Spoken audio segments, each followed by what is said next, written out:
21শে জুলাই আমাদের সকলকে উপস্থিত হতে হবে কলকাতার রাজপথে।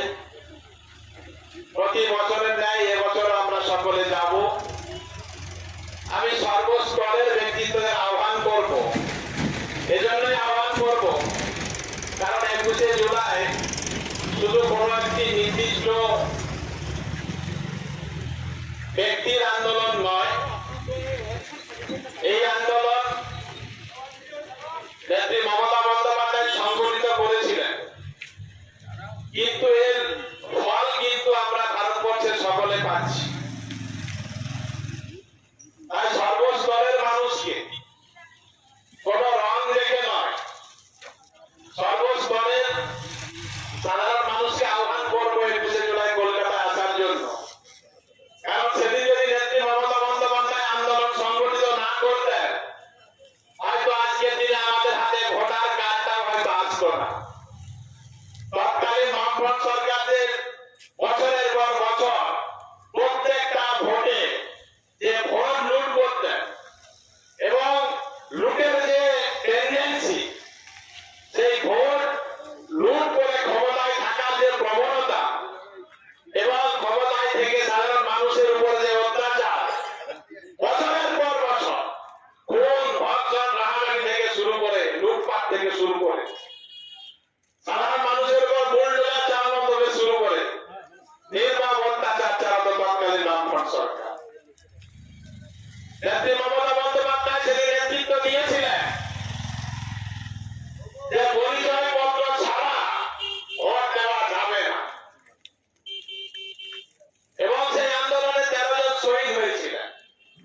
আমরা এই জন্য সকলকে আহ্বান জানাচ্ছি, আপনি কি রাজনীতি করেন আমরা দেখব না, আমরা সর্বসাধারণকে আহ্বান এই জন্য জানাচ্ছি, আপনি যে ভোটার কার্ড, যে পরিচয়পত্র নিয়ে আজকে ভোট দিতে যান, তার কিন্তু মূল উদ্যোক্তা বলুন, মূল নেতৃত্ব বলুন বা মূল যিনি কারিগর তিনি হচ্ছেন নেত্রী মমতা বন্দ্যোপাধ্যায়, তিনি আজকের দিনে আমাদের মুখ্যমন্ত্রী।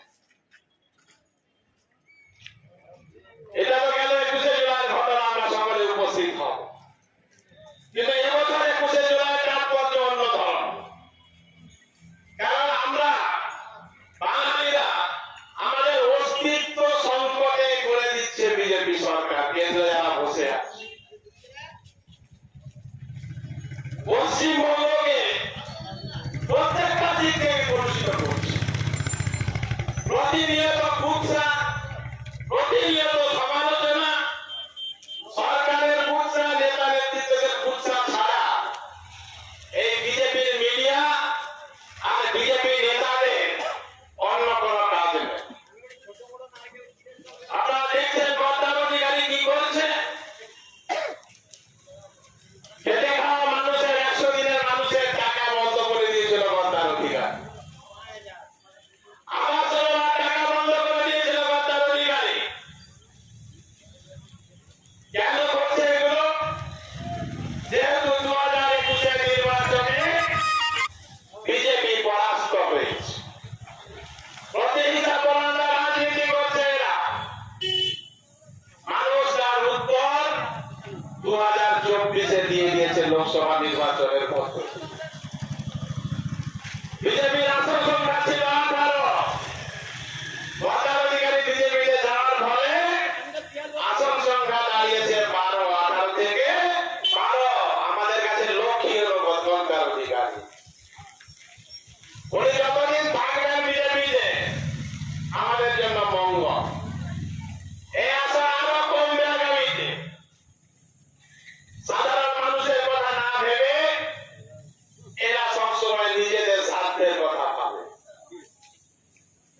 আমাদের এই 2 নম্বর ব্লকে 5টা অঞ্চল, 5টা জিপি বিজেপি তারা রয়েছে প্রধান উপপ্রধান।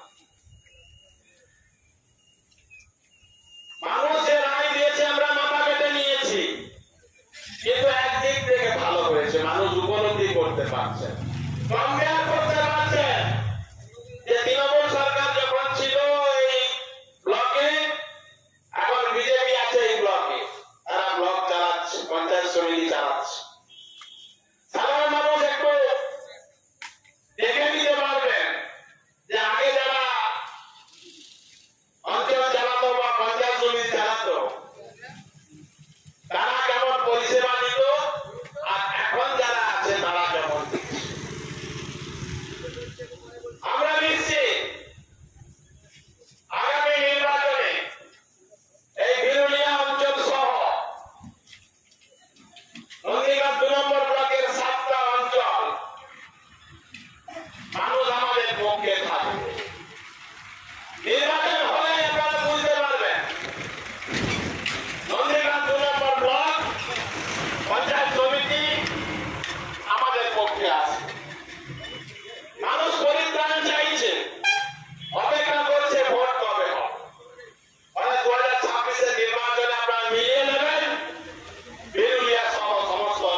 2016 সালে বলেছিল কংগ্রেস সিপিএম জোট ক্ষমতায় আসবে, কি দেখলাম আমরা 180টার বেশি সিট নিয়ে আমরা ক্ষমতায় এলাম। এই 2021 এর নির্বাচনে এই চেপার মিডিয়ারা কি বলেছিল? এরা বলেছিল 200 বেশি সিট বিজেপি পাবে। এই সুমনের কি কথা? প্রতিদিন কোনদিন ডিভিশনের মিস নেই, মুখে স্যালো পাউডার মেখে টাই কোট পরে পয়সা টাকা নিয়ে বসে যেত স্টুডিওতে। কি বললো? যে 200 বেশি সিট বিজেপি পাবে। 70 ব্যান্ডেল হয়ে গেল, 200 বেশি সিট আমরা পেলাম তৃণমূল কংগ্রেস। দ্বিতীয়বারের জন্য নেত্রী মমতা বন্দ্যোপাধ্যায় বাংলার মানুষের আশীর্বাদ নিয়ে ক্ষমতায়। এই সম্প্রতি 2024 সালে এই মিডিয়ারা কি প্রচার করেছে আমার বলার দরকার নেই, আপনারা জানেন। প্রথম থেকে শুরু করে ভোট কাউন্টিং এর আগের পর্যন্ত এই এবিপি আনন্দ 30 এর বেশি বিজেপিকে নামালো না। যে 30, 32, 38, 42 এর মধ্যে এত সিট নাকি বিজেপি পাবে। আসল ভোট কাউন্টিং এর সময় এদের র্যাঙ্কিং, পয়সা র্যাঙ্কিং আরো বেশি উপরে উঠে যায়। সুমন ভোট কাউন্টিং এর আগের দিন 30 এর নিচে নামলোই না, বলে না 30 এর নিচে নামতে পারে না বিজেপি। এটা কেন করেছিল জানেন? এমন একটা মার্কেটে বিভ্রান্ত বা রিমান্ড ছড়িয়ে দিল, যাতে করে ভারতবর্ষ বা বাংলার মানুষ বা যারা কাউন্টিং এজেন্ট আছে তারা যেন মানসিক ভাবে একটু বিধ্বস্ত হয়ে যায়। আর মানসিক ভাবে হারিয়ে দেওয়া হলো। মিডিয়া এমন ভাবে খাওয়ানোর চেষ্টা করতো যে 30 এর বেশি সিট বিজেপি পাবে, তাহলে কাউন্টিং ধীরে ধীরে যারা যাবে তারা এমনি মানসিক ভাবে দুর্বল হয়ে যাবে। এটাই ছিল মূল, এটা ট্রেন্ড, এটাই ছিল যে ষড়যন্ত্র।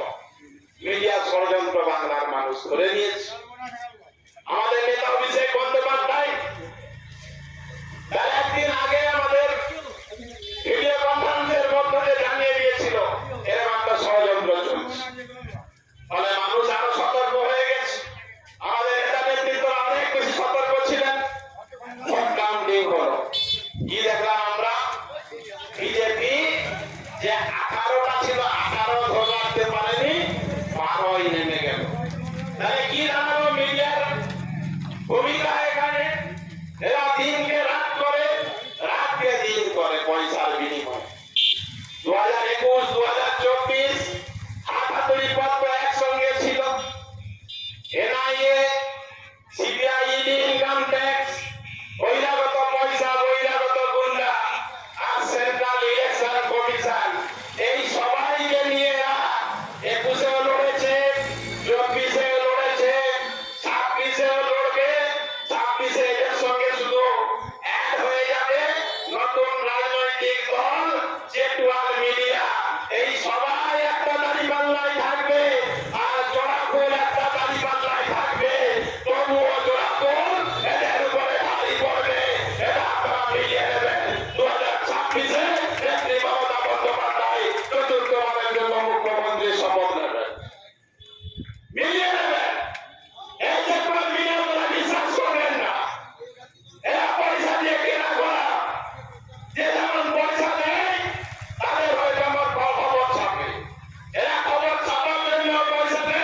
আমরা প্রতিশ্রুতি, আমাদের প্রতিশ্রুতি নয়, আমাদের প্রতিশ্রুতি ছিল আমাদের দল ক্ষমতায় এলে লক্ষ্মীর ভান্ডার চালু হবে।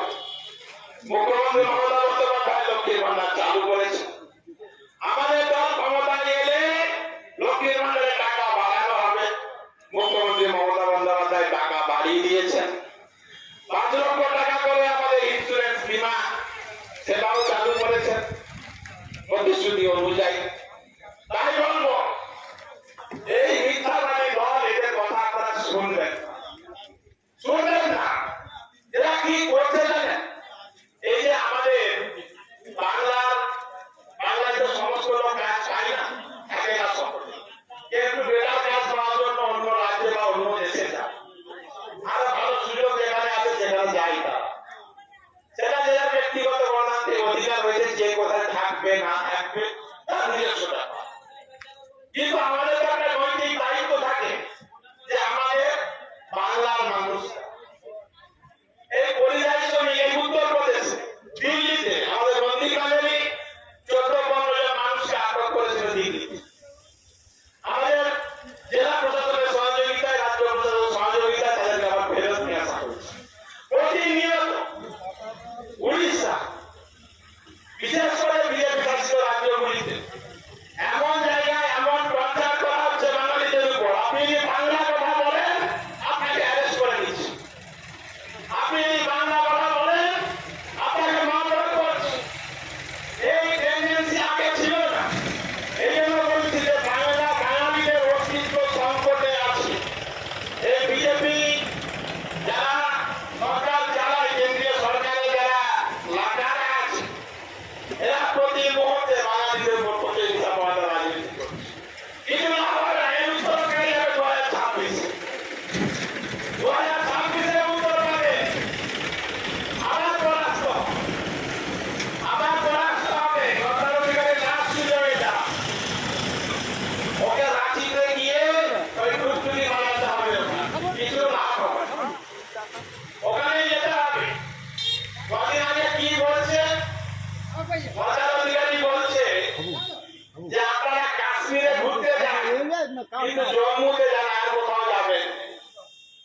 আমি বলবো কেন বলছে জানেন?